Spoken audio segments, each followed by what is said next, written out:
beaten. And then the mother was called. Now it's the stepmother, the mother of that home. And the mother said, I don't know her. This girl was, I don't know which word I can use for chokora.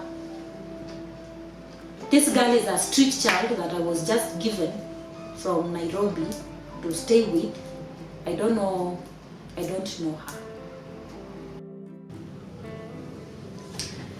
Yeah, so the girl, the story of this girl, now she's in the streets.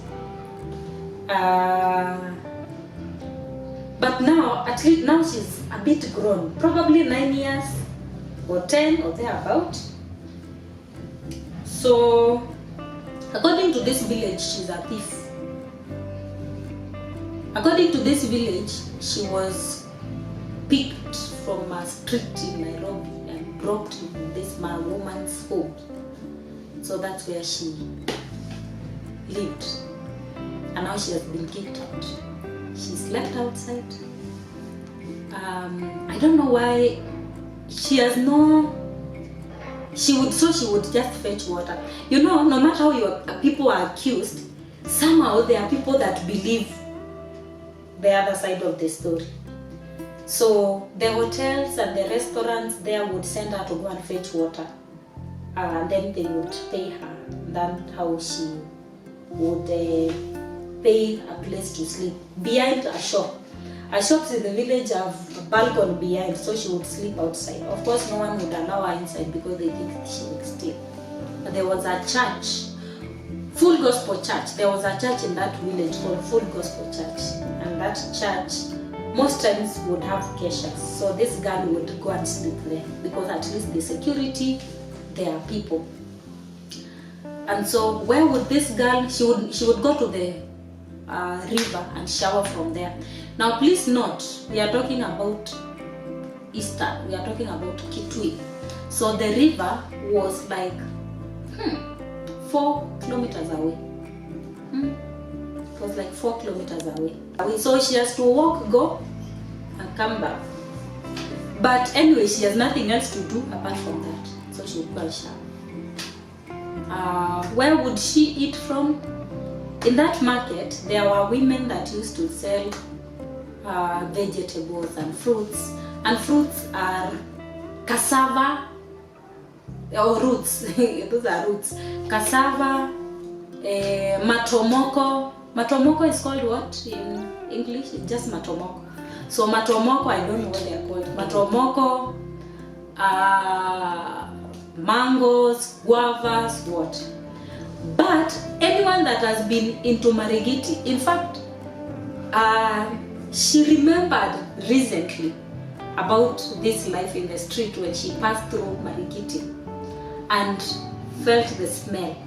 Because these women, there's a place where they used to throw all the spoiled mangoes, spoiled guavas, spoiled what they would throw there. As they pack the nice ones to go home. So this is where the girl would feed from. When she has not gotten anyone to work for so that she can buy food, she would go to that dump site and feed from there. Then one time, let's say she lived in those streets for like, let's say 6 to 9 months, thereabouts. So one time, there is somebody passed there who knew this girl, because this person knows this girl and knows the mother. Passed and called the girl by name, so and so. So she turned. So that person knew this is so and so's child, and I know she's supposed to be in this family.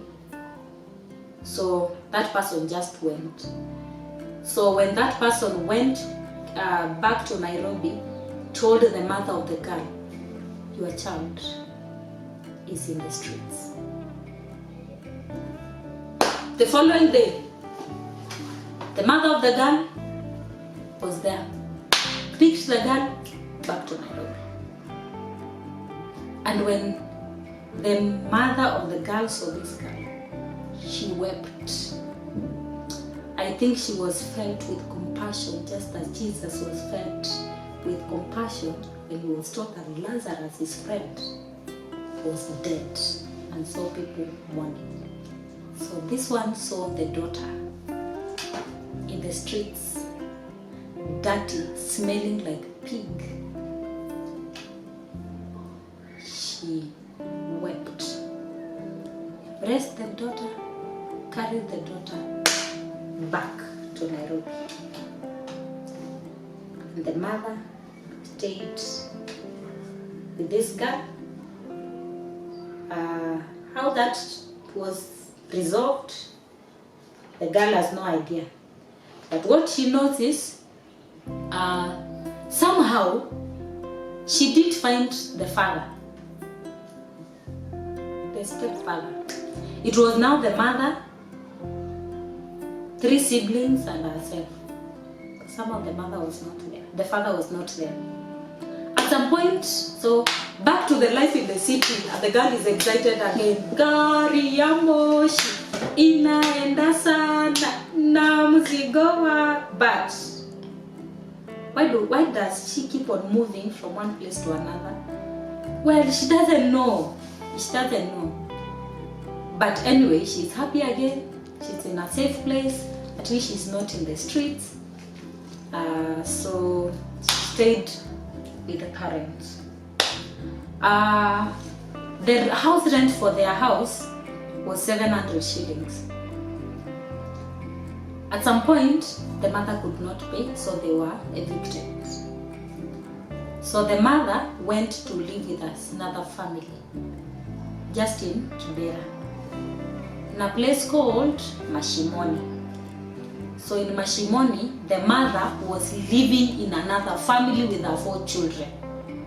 And she lived there. She used to work for that family. That family was also a single mother with children.